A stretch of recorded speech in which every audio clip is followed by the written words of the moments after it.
Hello, all you positive heads out there. It's so good to be back with all you beautiful reflections of the one source consciousness that creates and animates all things.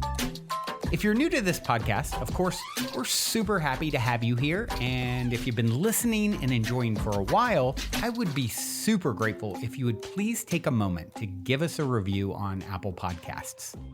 It's one of the best and simplest ways to pay it forward and help others find the show so that they too can tap into the powerful perspectives and positive vibrations we are collectively emanating. The other unique and magical way to share this show is by sending any friends you think would benefit from listening to this podcast our Game with the Universe link at positivehead.com/game. Also listed in the show notes, which will serve them up a quote unquote random episode when they click it. Just instruct them before clicking the link to close their eyes for a moment and sincerely ask the universe to cue up the episode that contains the insight and perspectives that they most need to hear at this point in their life journey, and then click to listen to whatever episode is synchronistically served up to them. I have heard time and time again from people about the incredible results they received playing the game. So just tell your friends magical results are guaranteed or their karma back.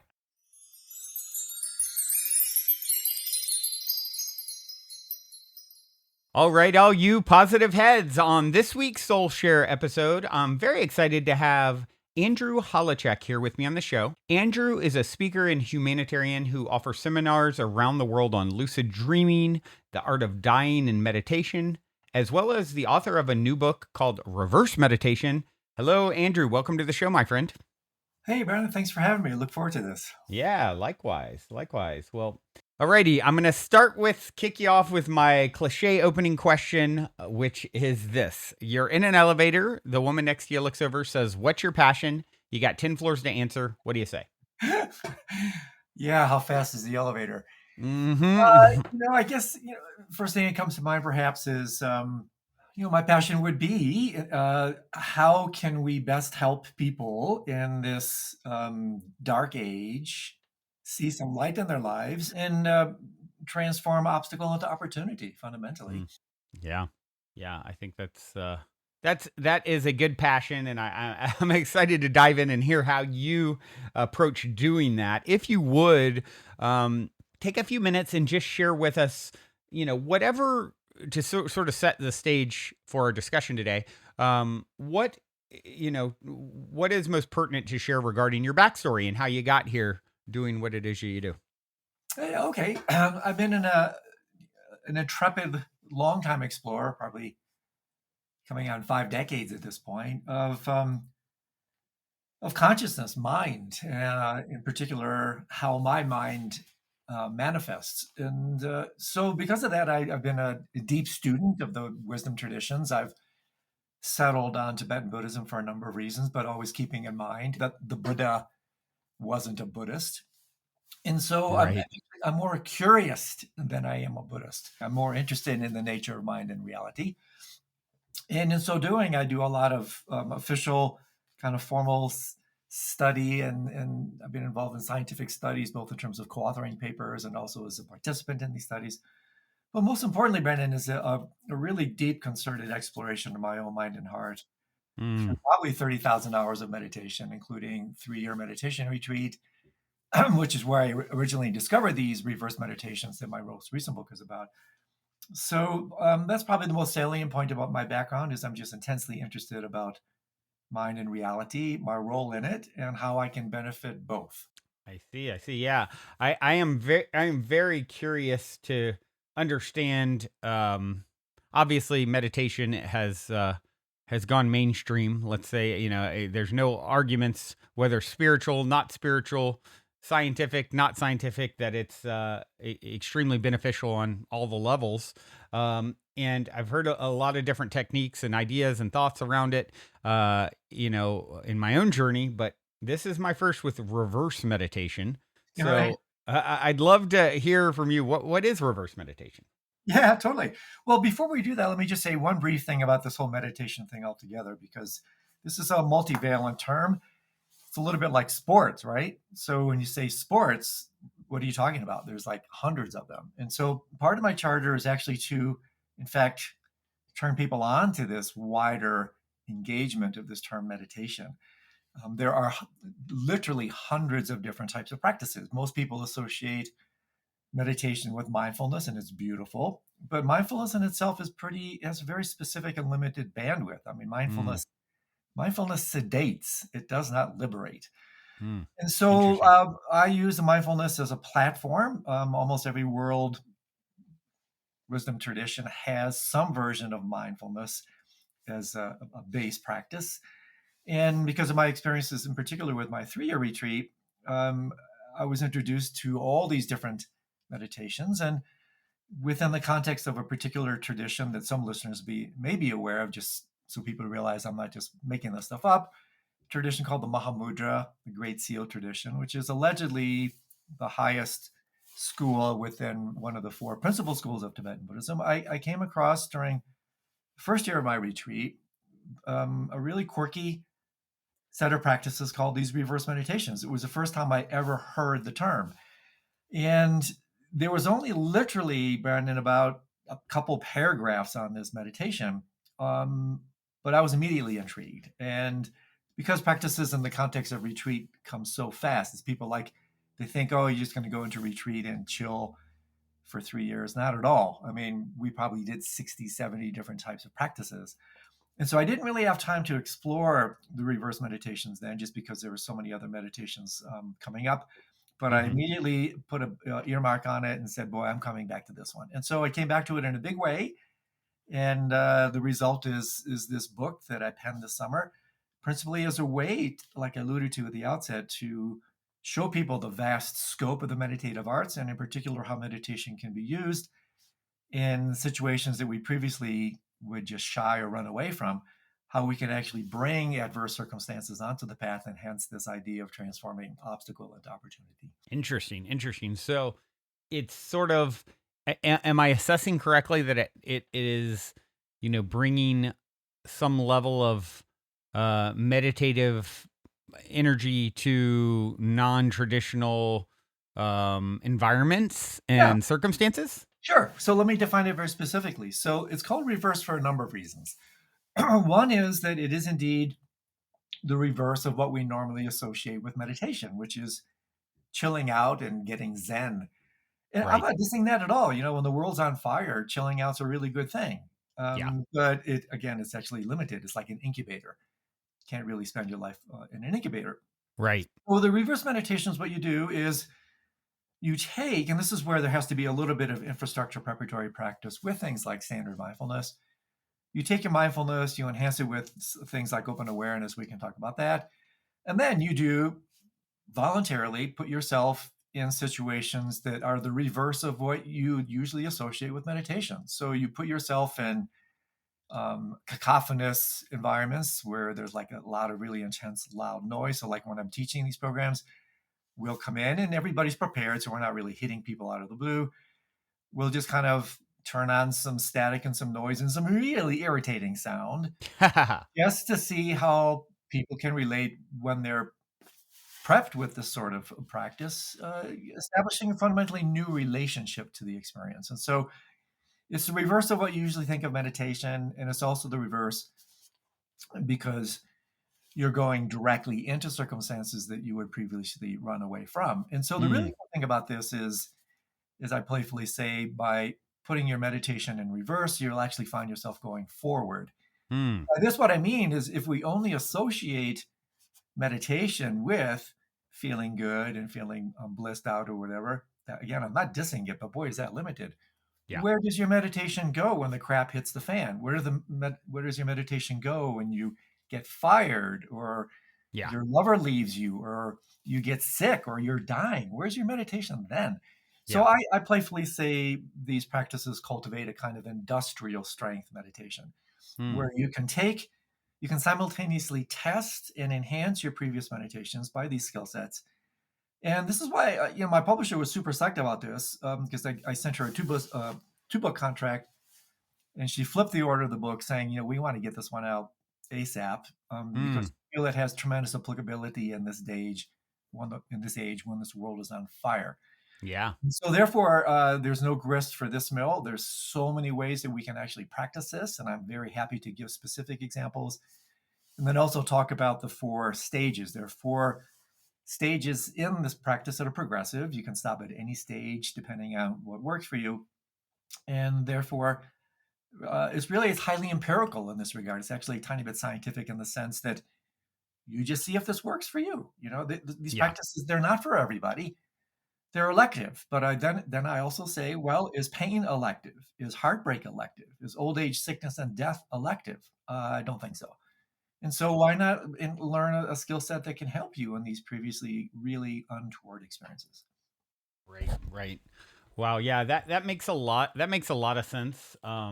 It's funny because I instantly think of what came to mind as you started talking is years ago I went to I don't know if you're familiar with Burning Man or not, Oh yeah, but I've been to Burning Man 10 times or so, and one of the first years that I went, second, third year, somewhere in there, I was so excited about this new camp that I was setting up and how zen and the vibe was going to be amazing, right? And we get set up on the edge of the whole event, right near the camp, a camp whose whole mo was to be disruptive oh and nice. annoying with a Yeah, megaphone. So my zen blissed out vision of what our brand new camp I was helping to organize is going to be like was like completely upended by the camp next door having a very different mo of we're going to shout annoying things into megaphones all day and night and play annoying recordings, and so it definitely reminds me of what I learned that week, which is like, okay, you can have your vision of, you know, um, I- I- you know, uh, like Mike Tyson said, everyone's got a plan until you get punched in the face, right? yeah, And so, and life tends to throw a lot of punches, and yeah, so this makes a lot of sense to me, based off my own experience and the state of the world. totally. And so let me give you, actually, with that in mind, as a segue, let me just give you one example of this practice. Hmm. So this is actually kind of cool. I used to live in right near a really busy airport, and I've always been a little bit hypersensitive to sound. And oh my God, it was crazy making, right? I mean, here are these jets flying in, flying out at every hour of the night, and it was just like driving me nuts.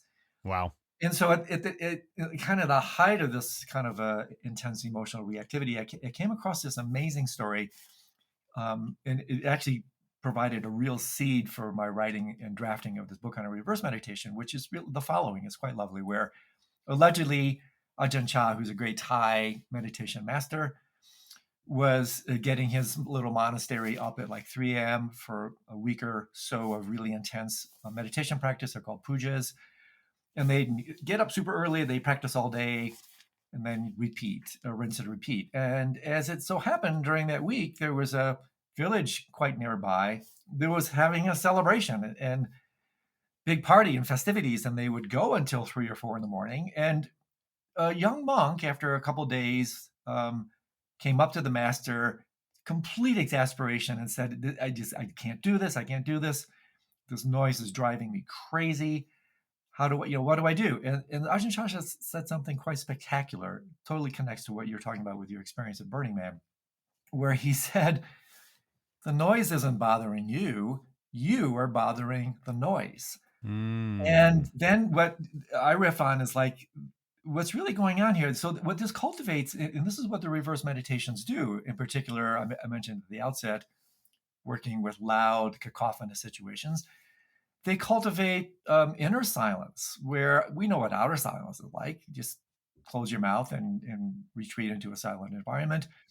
But the reverse meditations cultivate an inner silence. And so how that applies here is what these practices do is they show us how to silence our reactivity, the silence our Right. protest against the way things are. Right. Silence your protest against the way things are. And so this to me has been colossal. So now I moved to a different location, but there's still the occasional jet that flies overhead. And now, instead of every time I feel it, the usual reactive contraction and then the commentary and all that, I realize because of these reverse practices, hey, this is an opportunity to open. And hey, guess what? The sound isn't nearly as irritating as it was before because I have a new relationship to it. So that's the Mm-hmm. really great gift of these practices. It doesn't really change anything out there, but it Yep. changes radically how you relate in here. And that's what we can control. We can't control the phenomenal world, but we can control our relationship and our reactivities to the phenomenal world. Right, right. I love that. Silence the protest against the way things are. And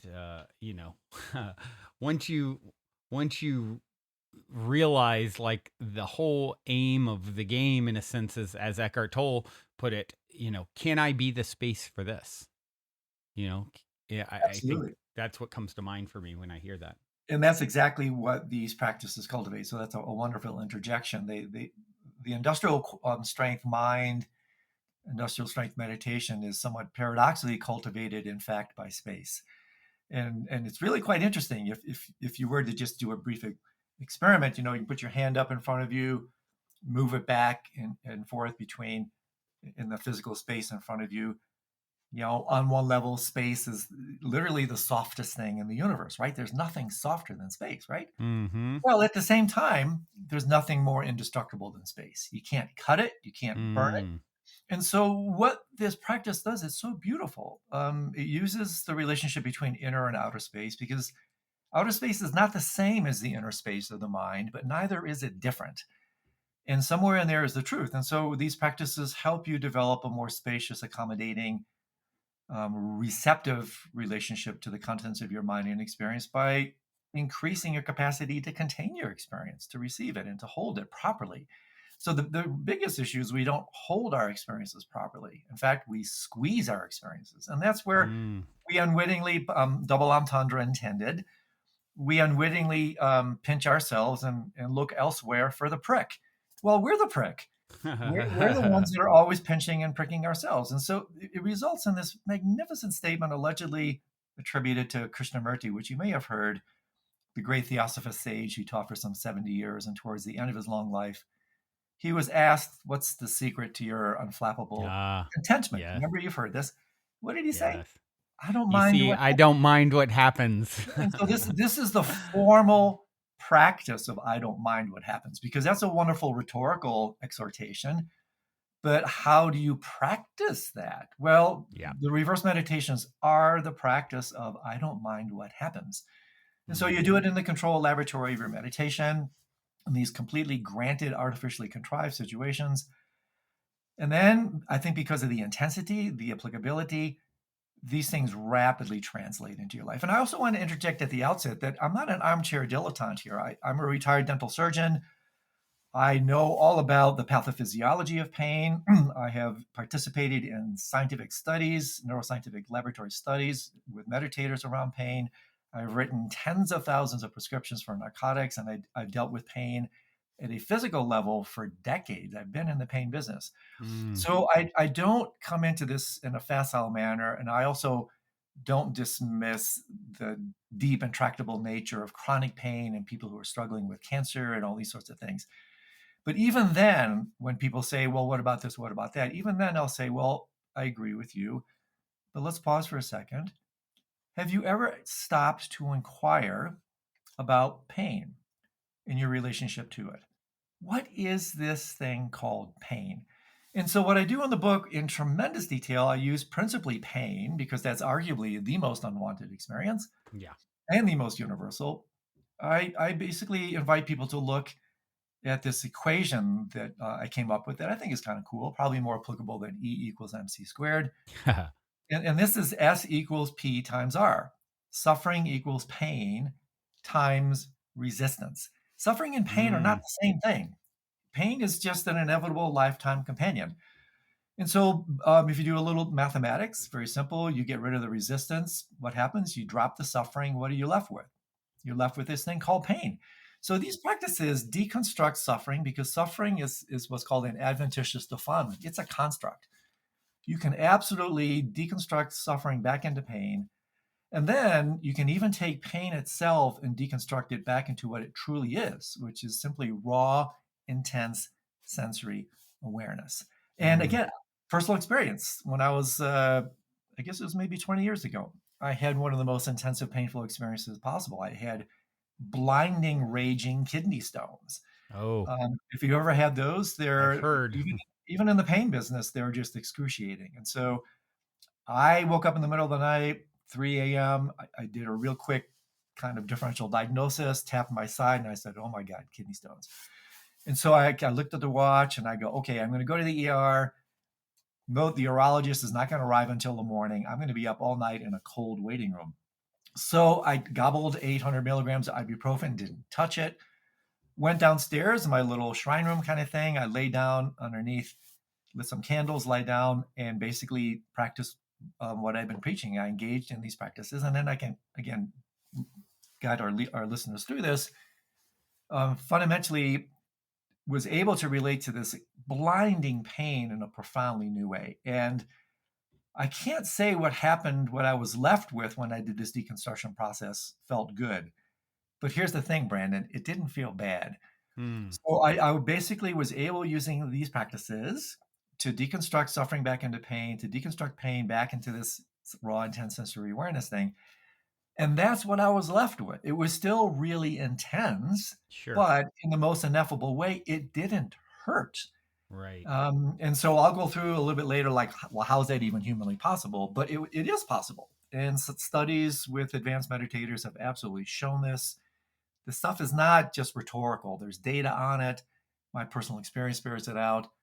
And then my informal studies, so to speak, in these programs I've done over the years, touting these practices, has also confirmed to me that, hey, wait a second, this form of meditation really has traction. Yeah.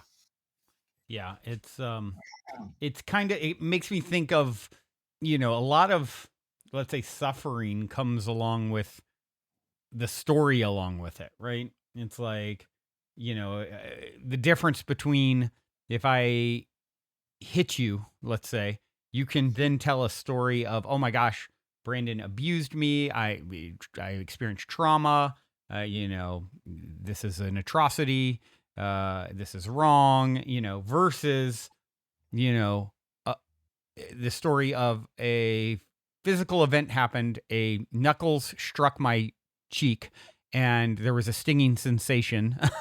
And you know what I mean? It's like the different, a lot of times. Yeah, I'm just curious how you sort of view that, because so much pain comes from, sort of the story of disempowerment that we bring along with it, versus Yeah, like, this is an event that happened in the universe as it continues to unfold itself. well, that's actually very compelling, even the languaging that you're using, because in my own playful languaging, and I'll elaborate on this using somewhat political terms, this practice is a peaceful transfer of power. And Mm. by that, what I mean is exactly what you're saying. In the most sophisticated, unconscious way, we project, we imbue onto phenomena, in this case, unwanted phenomenal experience, a power that experience doesn't inherently have. Yes. And so then what happens is that power then comes back in direct proportion to how much, in fact, we project onto it to hurt us. It's like throwing out, we're throwing out these cognitive, affective boomerangs every time we take a particular experience and we solidify it. The word is reify it. We make it so much more solid and real than it actually is. So when I talked earlier about this notion of deconstructing pain back into suffering, etc., in technical speak, that's called the process of de-reification. This is a big term and super important to know, because in event, again, I invite people who are listening, don't take my word for it. Kick the tires, test this against your own experience, and see if it's true. But I would argue, I would put forth as something that you can test, that we suffer in direct proportion to how solidly we take the contents of our world and the contents of our mind. And so, in exactly the way you're talking about, if we can take ownership of our narrative projections, take ownership of all the things that we project onto simple sensory experience, we empower ourselves and simultaneously disempower the so-called external phenomenal world. The power is basically returned back to the source, which is us. And so therefore these practices are tremendously empowering. It's like I said earlier, we're pinching ourselves and looking elsewhere for the prick. Well, if we understand that we're the prick, if we understand that we're the ones that are always pinching ourselves, then we can back off for a second and say, hey, wait a second. I'm going to look in the mirror. You want to blame somebody for your agony or your ecstasy? Look in the mirror. Yeah. Nobody, and that includes no person, unless they physically assault you, of course, no person or phenomena has the power to adversely affect you unless you give them that power. Right. It's literally in the Tibetan language, it's called shenwang, which is other power. It's this imputation projection of the power that we had that we throw away, we throw onto others. We give them. Here's a really quick example, just a wonderful colloquial example, Brandon. So imagine you're in New York City and you've been walking back and forth to work for years, and you've been passing this particular person for years, never really had a chance to connect at all. And one day you're at so this person has like zero impact on you, right? Zero effect. Well, you wait a stoplight one morning and you strike up a conversation. And the next thing you know, you have a cup of coffee. And the next thing you know, you go on a date. And the next thing you know, you're engaged. You get the idea. Mm-hmm. And now all of a sudden, the exact same person that several months ago had zero power over you, unless they fell on top of you physically, all of a sudden now they don't return a text and your life is falling apart. Right. They don't return a phone call and you have an emotional heart attack. Well, what's really going on there? I mean, this is revelatory of how it is that we have projected all this power onto this person, and then that power comes back to hurt us. And so I often playfully say, eventually with mature relationships, you fall out of love and into reality. And by that, what I mean is you fall out of conventional love, which is your projections. That's why we're so enamored at first, because we plaster this poor person with all our projections. Right. And then if you're with them long enough, you wake up one morning, you look over and you go, like, I don't even know this person. Well, that's because their projections have worn off. Right. And now you're left with what's really happening. And so the reverse meditations actually do this in a much more direct, concerted environment. So you don't have to wait months, right? Right. You can get the lessons so much quicker, accelerate your psychospiritual development. And again, put your meditation in reverse, you'll find yourself going forward. Yeah. Yeah. It's, I've always, I've always thought in people in my world, in my community, will often make reference to this idea of falling in love, which, it's like, what if we were to rise in love and not fall? And I think that's really kind of what you're speaking to. It's like seeing things as they are and not, As we want them to be. Absolutely. Yeah. Yeah. And that's exactly where we give our power away. Right. When we had, it's like a reverse King Midas effect, right? Remember King Midas? Everything he touches. Everything he touched turns into gold. Well, this is what ego does. And the psychological traditions and neuroscientific traditions can really help us here. That we are constantly, everything we touch with our senses turns into our version of gold. Yeah. And so again, that's the other thing is this powering, disempowering thing, that we are the ones that give away this power onto others, onto our thoughts. It's also the contents of your mind. I mean, what I mentioned earlier, we suffer in direct proportion to how solidly we take the contents of our mind. Yeah. So we live in languaging I use is this kind of heavy and darkened view. And so enlightenment is literally about seeing through that, lightening up, cutting through these appearances. They're still there, but now you have the kind of X-ray vision that allows you to see through the contents of your mind and no longer be taken down by them. And that's no small thing. That's actually quite a contribution. Yeah, when you understand, like, smooth seas never made for a skilled sailor. You came to be a skilled sailor. So shaking your fist at the disruptions and challenges, that come your way is not really understanding sort of the nature of reality in the game that you're immersed in. Whereas if you can, as Charles Bukowski, I believe it was, who said, all that matters is how gracefully we walk through the fire. Now you're really, you're navigating it with some grace and dignity and extracting the most value out of your experience. as opposed to falling into woe is me, poor me, victim, mindset. Before we continue on with today's episode, for those of you interested in getting more fantastic fungi in your life, I want to take a quick moment to tell you about a friend of mine's brand new company, The Great Mother. Recently, I have been drinking the Great Mother's superfood mushroom coffee alternative called Ritual, as well as regularly taking their awesome ally microdoses, and I am truly loving both. As you probably know, these days, many of the world's highest achievers and performers swear by microdosing. The problem is it can still be difficult to get a hold of magic mushrooms. That's why when my friend reached out, who lives in an area and country where legalization is not a problem like it was in the past, and said he'd be willing to offer microdoses to my listeners, I wanted to pass the word along. Ally microdoses are 100% organic. And in addition to a small amount of the magic active ingredient, they also contain functional mushrooms like lion's mane, cordyceps, chaga, and other brain boosters like bacopa. Ally is essentially a full spectrum nootropic. And of course, the coffee alternative Ritual doesn't contain magic mushrooms, but it has an array of the best organic functional mushrooms in the world. And, with functional mushrooms, it's really important to get them from the highest integrity sources.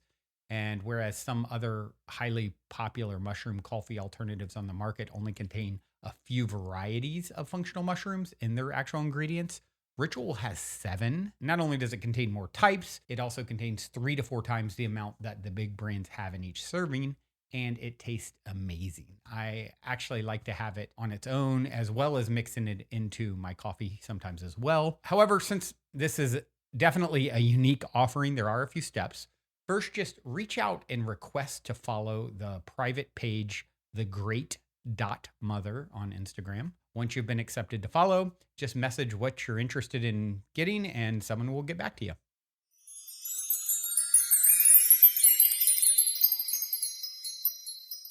Yeah, habitual patterns and habitual narratives, and this is also worth a brief just riff. Is that where does growth really happen, Brandon? Where does growth take place? Does growth really take place when you're sipping a margarita, Right. watching a sunset in the beaches of Hawaii? Hey, don't get me wrong, I love doing that, but are Yep. you going to really grow? Right. Maybe cliche, but no pain, no gain. Yep. We grow when we're stretched. Yep. And so what these practices are about, they're voluntarily, it's like you're assuming a cognitive and affective asana, a posture, a mudra in yoga, like a warrior pose. You're stretching out of your comfort zone to grow, because stretching is good for growth. And so that's the thing about these practices, is they will stretch you. And as I playfully say, they will leave stretch marks on your mind Yeah. and your heart. They're designed to stretch you what? Open. Yeah. And so the more open we get, the more spacious we get, the more accommodating we get. And just like what we were talking about earlier, the more you can, so to speak, mix your mind with space, the more indestructible you become. So this is stuff that we can cultivate. Again, this is the great gift of the meditative contemplative arts, these skillful means, these skill sets that allow us in actually a highly alchemical and tantric way, because alchemy in the West is about, one narrative is transforming lead into gold. Yep. Tantra in the East is about transforming poison into medicine. Mm. Both are which really archetypally about transforming obstacle into opportunity. Yes. And boy, are there some obstacles in the world today? Are there obstacles in your life? Hell yeah. Mm-hmm. So what are you going to do with them? Are you going to run off and distract yourself to death? Are you going to reach for the medicine cabinet or any other form of substance abuse? Or in fact, like a healthy, good spiritual, psycho-spiritual warrior, are you perhaps going to slow down, pause, take a deep look and say, hey, wait a second, what's the teachable moment here? Yeah. How can I take this as an opportunity to grow? Yeah. And so therefore, again, mixing in the Taoist tradition, this is where we can use the darkness as avenues for the exploration of light. And therefore, boy, does this accelerate your path, In a certain way, and this is the great gift of my 3-year retreat, really the retreat is not the point. Meditation is not the point. The point is life and how to live it in the most authentic way possible. And so these practices, therefore, in a very real way, allow you to enter a kind of lifetime retreat in the midst of your everyday life, where things that, again, in the spirit of reverse, that were previously antithetical to what you thought of as meditation now become your meditation. Let me Mm-hmm. say that again. Yeah. Things that you previously thought interrupted your meditation become your meditation. And so tell me that doesn't have applicability and practicality. So empowering. So empowering versus disempowering. So, yeah. You referenced earlier like 4 stages. Yeah, Can you shed some light on sort of, okay, totally. I'm interested in how to start, experiencing this. Obviously, getting the book will go deep, but yeah. What can you share as takeaways for listeners who want to start exploring reverse meditation? Totally. Happy to do it. So there are 4 steps to these. And these 4 steps are mine. You will not find this. In fact, you're not going to find this in the tradition anywhere unless you go into 3-year Tibetan Buddhist retreat and talk about, Mahamudra. So these 4 steps are my kind of cultural translation of these practices to make them applicable for us. And so I break it down into these 4 stages, Brandon. So the first stage is the observational stage. And again, the cool thing about this is you can stop at any point. A lot of people, even with step 1, will go, wow, this alone is enough. This is great. I'm good. So step 1 is observation. And that basically means, let's just take pain. You have some pain, you stub your foot, or you just have some whatever. There's no shortage, right? You're suffering from some kind of physical pain. The invitation here is to simply just observe it. So this is a temporary provisional distancing, a differentiation, which again, if we're not careful, and that's why there's 3 following steps, can slide into a dissociation and a kind of escapist approach. So that's why one has to be mindful that you are in fact temporarily retreating to get a better bead on this Mm-hmm. pain before you pull this kind of U-turn and actually dive into it. So the first step is back off for a second, observe it, look at it, and just simply witness it. Literally in the traditions, it's called the cultivation of a witness awareness. That in itself is no small thing. It's tremendously impactful. But 3 more steps to go. So step 2, as I alluded to, how you turn around. This is where the reverse strategies come in. You come alongside the pain, you be with it. Mm. You sidle up next to it as a way to get a better somatic understanding of it. And the image I have here, you mentioned Mike Tyson earlier. It's the image like you've seen boxers. When they're 6 feet away, they can throw some pretty massive punches and just totally clock the other guy and take him out, right? Yeah. Well, you've seen boxers when they get all tangled up in the ropes. They're so close to each other.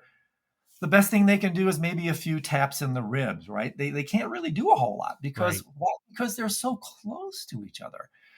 So this is similar to that by sidling up next to the unwanted experience, it can't throw nearly the punch that it previously threw. Mm. It can still irritate you a little bit with these rib cage punches type things, but it's not going to really knock you out.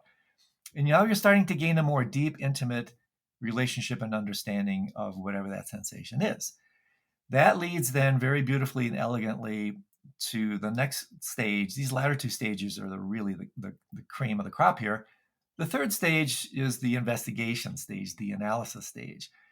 Examine it. And so what you do here, now that you're next to it somatically, again, now you've come alongside. You're not looking at it, witnessing it. You're next to it. Now you start to examine it.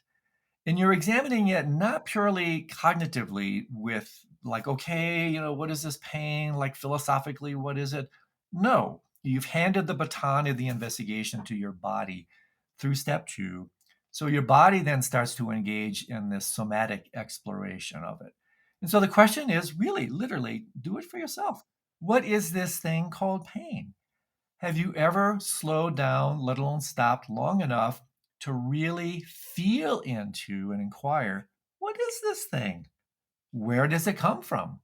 In the tradition, there's these kind of goofy questions, but you get the idea. Does it have a color? Does it have a shape? Right. Where does it come from?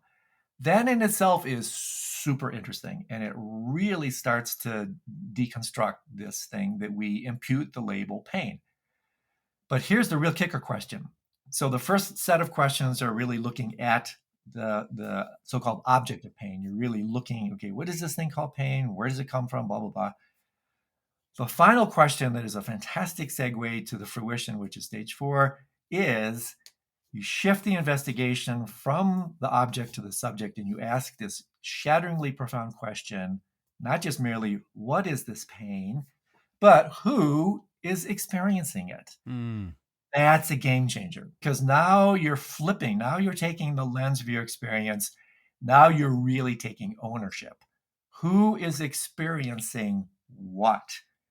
And Yeah. this is right there. If you left it at that alone is a game changer. Yeah. Because then what you're doing, Brandon, check this out. You're not only deconstructing this experience, you're actually deconstructing the experiencer. Yeah. And this is what leads very profoundly into the final step, which is the unification step, what I call yoking. You're yoking to it. And so you'll see here there's an acronym. The acronym is observe it, be with it, examine it, yoke to it, obey. The reverse meditations allow you to obey a new order of relationship to unwanted experience. And so this last step, I'll just say a little bit briefly, then we can talk. This is where it becomes profoundly spiritual, because now we're starting to talk about a non-dual relationship to this experience. And so here at this point, and it may be like you got to be kidding me, but I simply say, hey, don't take my word for it, man. Try it out for yourself. This is what I did because I've done this practice for so many years. I automatically go to step 4. This is what I did with my kidney stones. And last year, I also had some pretty intensive medical things. I went directly to this 4th stage. And basically, what the invitation here is, outrageous, crazy, radical as it is now you totally reverse your attitude and you actually dissolve as completely and possibly perfectly as you can into the pain. You try to unite with it. You try to yoke to it, become one with it. And this following question or statement, and then I'll pause, is the real kicker. By becoming one with your pain, there's no one to hurt. Yeah. There's just this raw, intense sensory stimulation to which we append the label pain. And so with this 4th step, now you've entered deeply into the non-dual wisdom traditions, and you're relating to pain in a literally spiritual way. And Yeah. it is a game changer. Wow.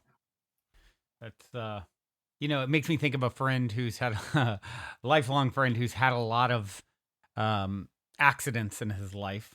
And he has talked about this, finding this sort of spiritual experience in those moments.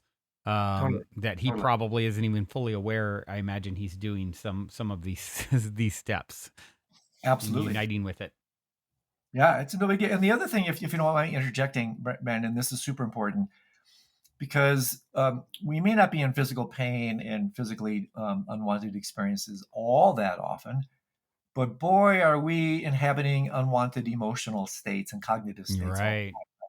So this, if you let me run with it for just a second, Sure. this is where these practices really take off. Mm. When you're dealing with heartbreak and grief and emotional upset. And so just one brief thing you can do here in relationship to these practices, you can do exactly the same thing that I just said with pain. Let's say you just lost a lover or something, right? And your heart is broken and you're just a heap of hurt. Instead of running off to find the next mate or running to the medicine cabinet or the alcohol cabinet or the distraction retail therapy, the invitation here is, okay, wait a second. Let's take a look at this thing. You observe it, right? Mm-hmm.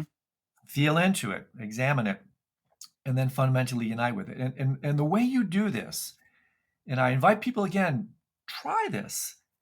Try to actually, it may seem like you got to be kidding me.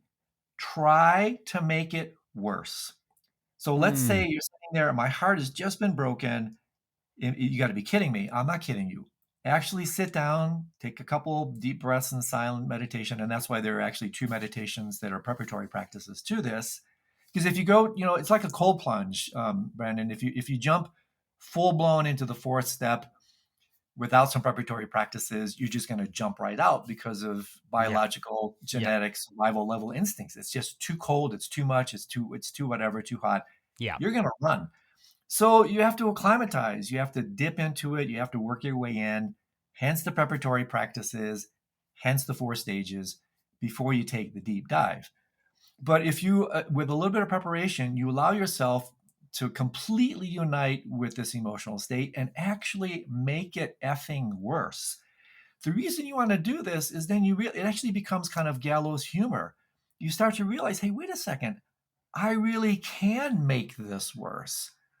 Then what that does in the reverse strategy, it's like, hey, wait a second, maybe I'm making this up all the time. Mm. Maybe I'm the one that's making this as bad as it is. And so then what are you doing? You start to take ownership of it. Wait a second, wait a second. I'm the one that's transforming simple pain, in this case, emotional pain, into really complex suffering and storylines. I'm sure you know people like this. I was at a Sure. wedding not that long ago where I saw a cousin of mine who went through a challenging divorce 30 years ago. The ex walks into the room and she basically ran out because even after 30 years, she was still the victim and couldn't let go. And she's been in 30 years of misery Wow. because she hasn't taken ownership for her emotional duress. And so, to me, the biggest application of these reverse practices is, in fact, with intense emotional experience, where you establish a new relationship to them. You can radically alter your relationship to these experiences, and therefore you develop a kind of indestructible relationship to them. And instead of reactivity, my playful language, instead of being a reactive person, you become a responsive person, a responsible person. Mm. And so right there is this I don't mind what happens thing. You're no Hmm. longer reactive. You have more accommodation in your mind, you have more space. This is where the stuff now helps others. Because instead of being an immediate, almost sometimes violent sounding board, and you have this vicious feedback circle that takes place and things spiral out of control, it's a little bit like somebody hitting, I play tennis, it's a little bit like somebody hitting a powerful shot and it just doesn't come back. There's no backdrop, there's no wall, there's no tennis player on the other side. And so the energy then therefore dissipates. And so Yeah. this is a profoundly effective way not only to diffuse your own reactivity, but to take the fires out of others. And so, therefore, this stuff really helps in the world today. Yeah. With political upheaval and cultural divisiveness and everything you see in the world today, the Israeli, I mean, you name it, this will show you how to diffuse situations around you because you've diffused those situations within yourself. Right. Right. Yeah. Extremely, extremely powerful. Wow. Um, well, I what I'd like to do at this point in the conversation is, I love, and the audience loves hearing story time, good stories, any sort of inspiring story of synchronicity or serendipity or positive paranormal story. I know you've worked a lot with the art of dying and lucid dreaming and that sort of thing. So, Yeah. yeah, I imagine you have something fun to share up your sleeve. Oh my gosh. I mean, it's like, where do I start? Yeah. Once you sensitize yourself to these so-called anomalous experiences, Brandon, as you know, that you start to realize they're happening everywhere. And my Yeah. dear friend Jeffrey Keipel, who's a wonderful scholar out of Rice University, has this great line about paranormal weird things. He says the weirder something is, the truer it is. Ah. And so that really jives with me. And then just one brief comment also about coincidence, because I'm a huge fan of Carl Jung. He wrote a tremendous amount about synchronicity and coincidences. Actually, along with the physicist Wolfgang Pauli, came up with a really phenomenally interesting acausal causality. The causality isn't just horizontal, so to speak, it's also vertical, but that's a sidebar. Synchronicity, let me just say one thing about it, and then I'll share a synchronicity or two. What makes synchronicity so powerful, speaking of non duality, is synchronicities are intimations of the non dual. And by that, what I mean is when you have a synchronous experience, a synchronicity, when something on the outside is resonating with something on the inside. That's what actually defines a synchronicity. So synchronicities are intimations of the non-dual. And so the more you practice non-dual traditions, and in this case, the fourth stage of non-duality in the reverse meditations, well, guess what happens? Right. The more you can actually see these types of experiences happening within yourself. So one synchronicity um, is when I was writing this book, I really was putting it to paper a couple of years ago. And as again, synchronicity or fate might have it, I was diagnosed with a really intense and potentially life-threatening disease. I write about it in the book, prostate cancer. Oh, wow. And the synchronicity, the timing, like did not escape me. It's like, okay, here I am. I'm writing this book about untoward experience, and I am now being faced with the most serious challenge to my life. And so I have to say, I wasn't exactly laughing at it because I took it seriously, but it did put a little chuckle and a little smirk on my face. It's like, okay, thank you, reality, Mm-hmm. for sending me the synchronous experience. And by the way, you connected briefly, you said something early about dreams. I want to also throw this briefly. I had a very powerful precognitive dream, which is a dream that predicts the future. I've had many of these over the years, so I knew it. Mm-hmm. That actually completely predicted everything that was about to happen, but I wasn't quite able to circumvent it for other reasons. So that's just a sidebar. Mm. But the really amazing thing, and it really was a bit of a chuckle for me, it was like, okay, here we go. I've got several months of really uncomfortable tests, culminating in a not so comfortable 5.5 hour surgery. I mean, kind of a semi big deal, where I could take these teachings that now I was literally putting to paper, and yet once again bring them into my experience. And so it made this otherwise just really nasty event a really interesting event. And I actually Right. thought right at the beginning, I said, geez, am I in denial? Am I just not fully accepting what's happening? You know, am I just ignorant about this thing?